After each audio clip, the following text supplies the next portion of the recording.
Good morning. Today's markup will be brief, so I'll get right down to business. On our agenda, we've got 3 administrative committee matters and 1 nomination listed. The minority, as well as myself, have exercised their right and my right under the committee rules to hold over the nomination of Kash Patel to be director of the FBI. So that nomination is held over. Before we turn to administrative matters, I'd like to point out that committee Democrats are establishing a double standard by forcing us to meet this morning. Last Congress, Republicans routinely required the committee to meet in person, did not require the committee to meet in person just to hold over nominations. Republicans extended this courtesy at least 17 times last Congress, even when very controversial nominees were on the agenda. But now that Republicans are in the majority,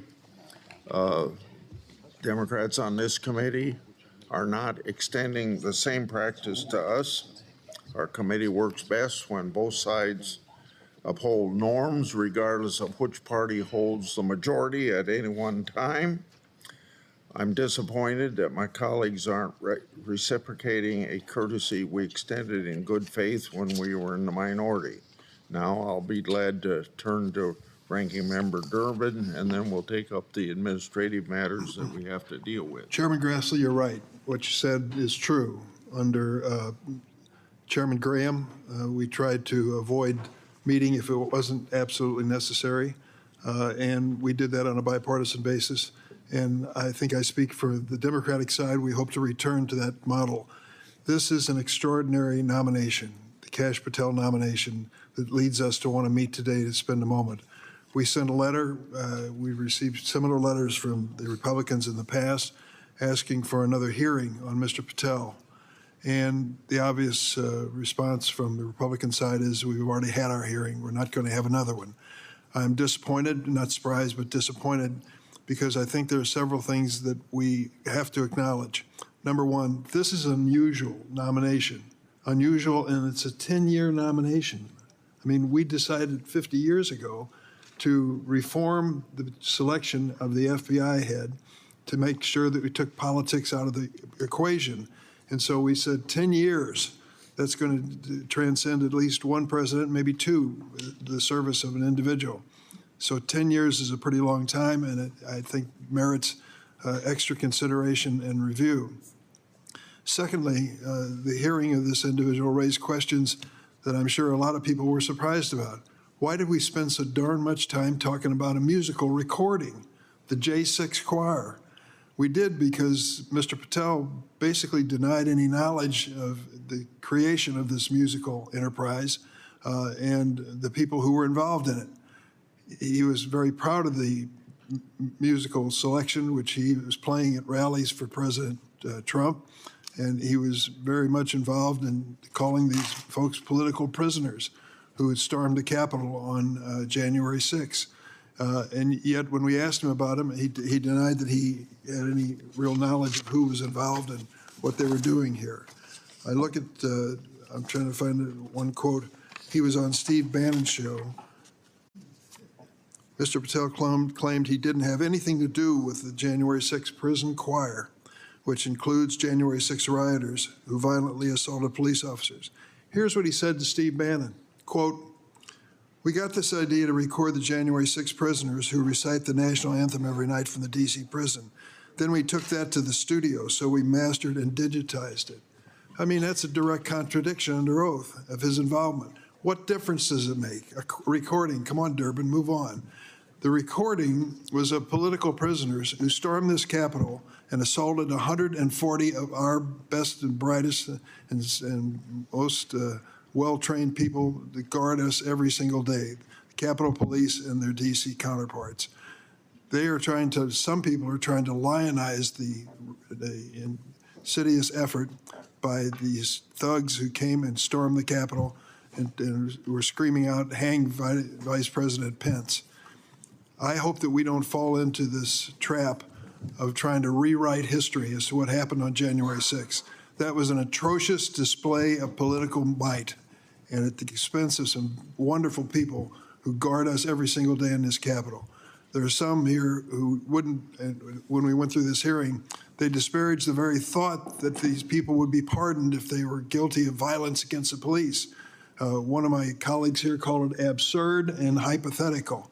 Well, it turned out to not be so absurd. On the first day he was president, in his second term, Donald Trump issued a blanket pardon for all those who had been arrested.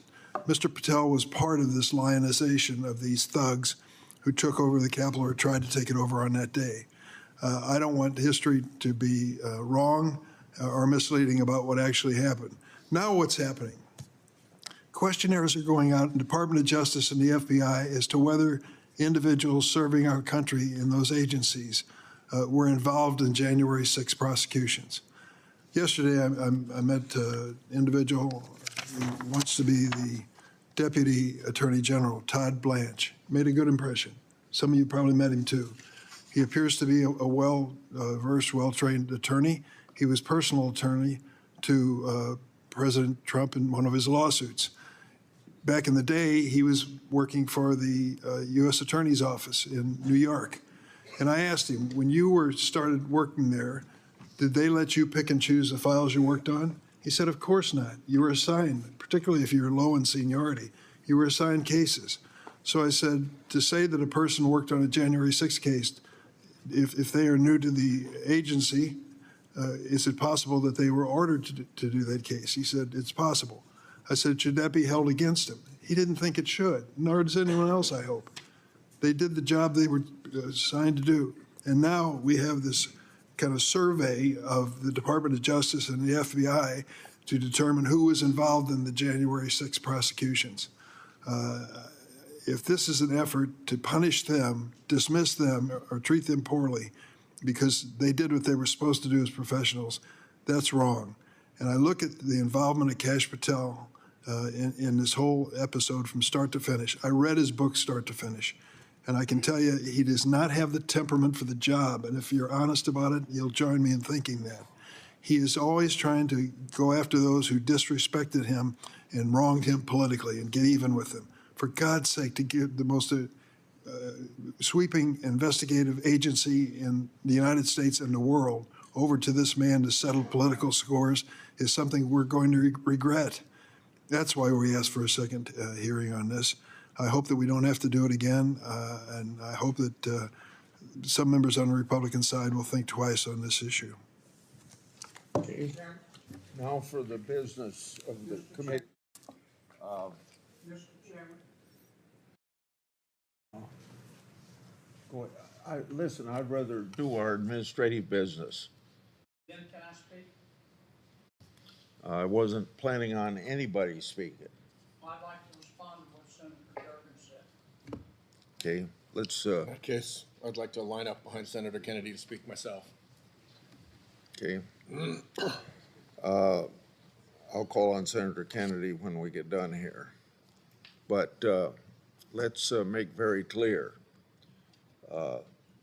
There's plenty of time for any sort of debate you want to do a week from today, right now, to discuss anything you want to discuss. This is usually a very short meeting, 17 times last year, last Congress. We let the Democrats have not having to meet under circumstances similar to this, so they didn't have to meet. Now we're here. So we'll, this authorizing resolutions, we'll adopt the resolution by voice vote. All those in favor of adopting the committee authorizing resolution say aye. Aye. Opposed say no. The ayes appear to have it, do have it. The authorizing resolution is adopted. Next, we'll adopt the committee rules. My staff and ranking member Durbin likewise have worked on these rules and have shared them with all of you in advance by voice vote. All those in favor of adopting committee rules say aye. Aye. All opposed say no. The ayes appear to have it and do have all those in favor of approving subcommittees and subcommittee memberships say aye. Aye. Opposed say no. The ayes appear to have it, do have it, and committee rules are adopted. Senator Kennedy. Thank you, Mr. Chairman. I just wanted to respond briefly. Thank you, Mr. Chairman. I just wanted to respond briefly to my colleague, Senator Durbin. Senator, I listened carefully to what you said. I do not know a single member of this body that condones what happened on January 6th. And I want to be very clear. But the United States Supreme Court has been very clear. The United States Supreme Court has ruled that the United States Department of Justice overcharged many of the January 6th defendants using an Enron era obstruction of justice statute. And I don't see anything wrong with the Department of Justice under new leadership finding out or trying to find out why that happened. I'm curious. I know you're a good lawyer. You should be curious too. That's the only point I wanted to make. Mr. Chairman. Before you speak, Yes, sir. I think I want to clarify what I've been trying to make. So I want to run this markup the way Chairman Durbin did. He asked members to, quote, wait until each nominee is called if they wish to make a comment on a specific nominee, end of quote. He also asked members not to speak on matters that were simply being held over and to wait until a matter was, quote, ripe for consideration to debate. We routinely were afforded the opportunity to speak on nominees that were simply being held over. We were not, I should say. We're not going to have a double standard here. And as I mentioned, for the last 2 years, committee Republicans didn't make Democrats meet just to hold over nominees. Senator Whitehouse. Thanks, Mr. Chairman. I just wanted to address the letter that three of us sent to you related to a new precedent that this committee seems to be setting. During the hearings, Senators Schiff and Booker and myself asked questions about what transpired in the grand jury that Kash Patel testified in. He was unwilling to disclose any of that, even though Rule 6E very plainly allows for a witness to come out of a grand jury and describe to the entire world what it is that they told the grand jury. He then said, when confronted with that legal fact, that he thought that there was a seal order of some kind that he was under that would prevent him from doing the customary witness disclosure that is commonplace, a commonplace right under 6E. In that regard, we've looked wherever we can. We've asked him where this order is.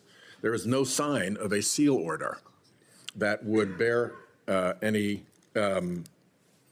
relationship to his testimony. So there's the very real prospect that he's simply being untruthful about there being a seal order. The further aspect of this is that he asserted his Fifth Amendment privilege not to incriminate himself during the course of these proceedings. That, as a matter of law, requires that he have had a substantial and real risk of criminal prosecution when he made that assertion.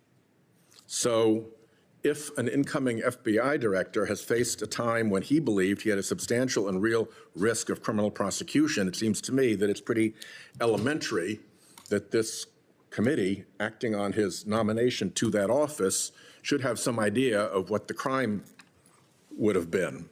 And last, those of us who've practiced law understand that if a witness asserts a Fifth Amendment privilege and then appears in another proceeding, like a civil proceeding, for instance, and does not testify because of that Fifth Amendment privilege, the jury in that case will be instructed by the judge that those jurors are allowed to draw the adverse inference that what he would have testified had he not pled the Fifth would be adverse to his interests, and he could be treated as having testified adversely to his interests, that the facts would be adverse.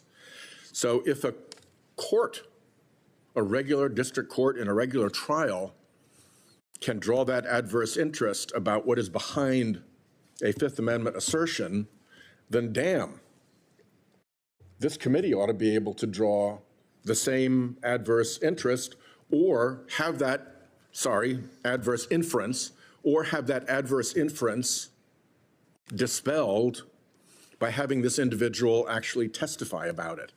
If we want to do this in closed session, if we want to do this with some safeguards, all of that is fine. But you spoke very eloquently at the beginning of this, Mr. Chairman, about the importance of precedent.